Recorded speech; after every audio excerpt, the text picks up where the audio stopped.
What's up YouTube, Dale here from Zephyr War Games, and today I thought I'd bring you a topic discussion video as I'm on my way back from work. So I've been asked a lot over the recent weeks, like, what is the best budget deck? Now obviously there is that grey area of a budget deck. Now at the end of the day, you probably want a competitive budget deck. You want a deck that you can put a little bit of money into, nothing too crazy, but still be able to compete at your local level, depending, or not even really depending if they're on splites, tier elements or what. So I thought I'd do a quick little video on my walk back to kind of discuss what we're going to get in September, and how that's going to affect the budget list and the budget lineup. So let's start off with what we already have. So I would say probably one of the best budget decks, and depending on your level of budget, I would probably say to have a competitive deck, you're looking at least £100. So I would say any type of control deck can actually be very, very powerful and very, very budget right now. The best one in my opinion would be Eldritch. Now the reason that in my opinion is the best one is not only is it quite cheap to get the Eldritch core itself, but it has a couple of different variants. So it can be played with branded, it can be played with the Destiny package, you can also play it with the Red Eyes Fusion package if you get Dragoon, which obviously would be made a little bit easier post Megatin. On top of that as well, when you think of Eldritch, you've also got the ability to play so many of the floodgates. Like you can play Summon Limit, you can play Gozen, you could in theory play Rivalry if you went pure Eldritch. You can definitely play There Can Only Be One, which can be very, very powerful against the meta decks when you look at stuff like tiers and everything else. You can also play Mystic Mind, but it will win you games.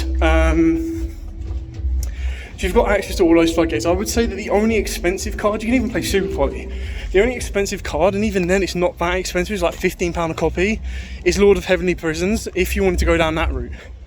You've already got access to Extravagance, so if you're not too worried about the extra deck, you can play that instead. Prosperity, if you put that in, is when it gets very, very costly, but hopefully the Megatins will make that a little bit easier as well. So that to me would be like the best budget deck, but it is a bit brain numbing. It does get very, very boring very, very fast. Now the other budget decks that we currently have is pretty much branded. Now the thing with branded is it will get better. It will get better over time as long as nothing really happens to it.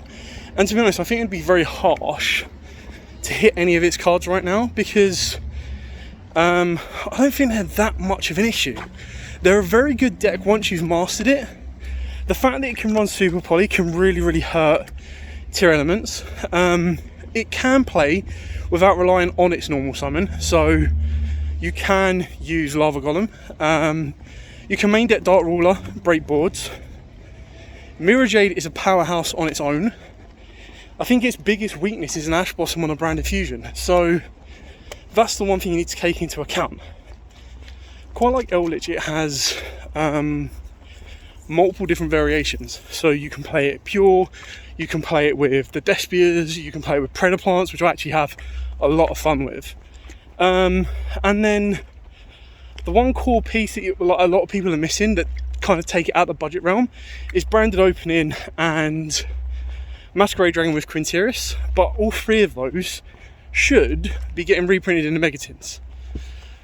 Once that happens, the full deck becomes a lot easier and a lot cheaper to kind of build and play and do everything you need with. So again, that kind of justifies it being on the right level. And what I would say to go for first is definitely get your Alubas, because if Aluba aren't in the tins, they're currently sitting at like £6 a copy. So it's definitely something you could pick up, and not even if it is in the Megatins, it's not going to go much lower, like unless it's a common. So in my opinion, it's definitely something to be looking into.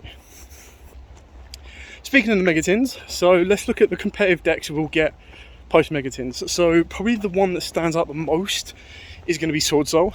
Now the reason I say that is because you would highly expect that Long One, Taya and Moyi probably being the most expensive one, will be reprinted in that.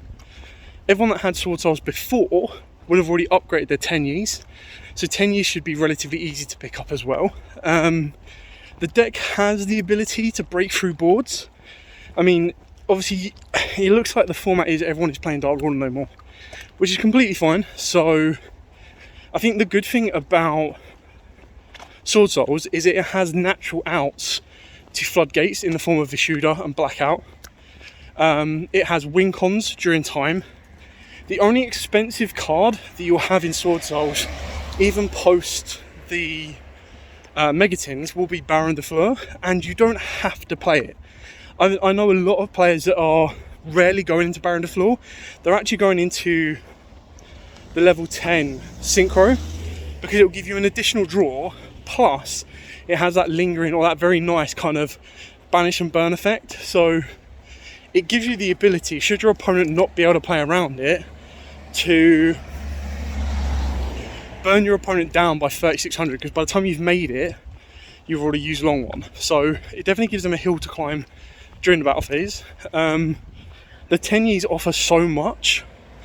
The only kind of caution I would say is that possibly on a ban list would be a latent hit to maybe the 10 years, because I mean, I don't think you want to hit Sword Souls and you don't want to make them unplayable because you want to sell the Megatins.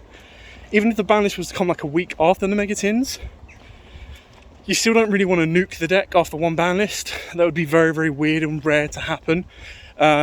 So yeah, I think post Megatins, Sword Soul's definitely going to be one to watch out for, especially if they've kind of like gone under the radar this format and the ban list isn't... but what I mean by delayed is they don't take into account Euros and all of the modern decks, which I'll be amazed if Tears and Sprites go untouched, because then it would mean that technically they won't get touch until December or at least the new year. So we'd be playing like the rest of the year in a tier format. They just get stronger as the new sets come out, so it'd be interesting to see. So I mean, apart from stuff like Rika, which yes is really expensive right now, but I feel that it's definitely due some core reprints. That's pretty much it. But I feel that all those decks that I mentioned really do put up a fight against the meta. Arguably you could say Dragon Link, but they kind of like to use spheres. They kind of like to use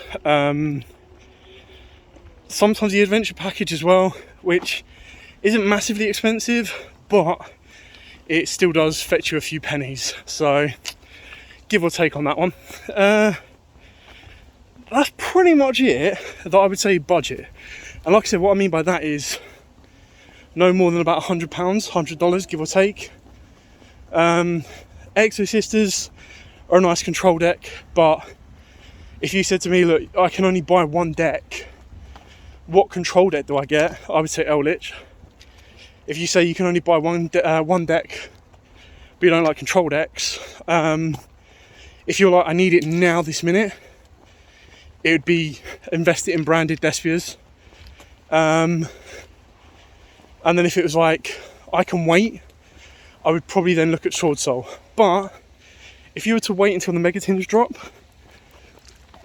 in between, I would definitely be testing everything out, finding what deck I prefer to play between branded and Sword Soul. The best thing about branded though is that it, like I said, it has so many different variations. So if you get bored of one, you can change it up for another. So obviously the whole outcome is relatively the same because you lock yourself into fusions, but should you do really well at locals, win some OTS packs and stuff like that, and you sell them off, you can then always upgrade your branded to play branded tier. If you go, you know what, I want to play a control deck, but I still like the branded engine, you go branded Eldritch. It just gives you more to kind of experiment with and play with. So yeah, to me, branded is probably the better deck just because of its variations, its play styles. It can be control, it can be combo, and once you've learned it inside out, and definitely post Megatins, it will be incredibly powerful. If you're like, I just want to win games.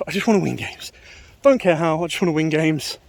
Then Eldritch is the next best one. Anyway, I hope you found this video helpful. I will be bringing out some more videos. I will be bringing out stuff like ban list discussion, because I highly expect us to get that during September. I'll also do a video of what products are coming out in September, because September's actually going to be a very busy month for Yu-Gi-Oh! Because they get the Mega Tins, which is usually like one of, if not the biggest product release of the entire year. And they have like loads of crazy reprints in there, like Droplets, Dragoon. I believe all the Ghost Girls are getting reprinted in there as well, so that'll be interesting to see. Yeah, so we've also got the Crystal Beast structure decks. Now, obviously, it doesn't have the same effect that the Dark World structure decks are going to have or anything else, but we'll talk about them a little bit later on anyway. Yeah, and then we have a expected ban list, so we'll jump on that very, very soon. Anyway, thanks so much for watching. Don't forget to like, comment, subscribe, share. Till next time, guys, as absolutely always, stay safe, and of course, happy dueling.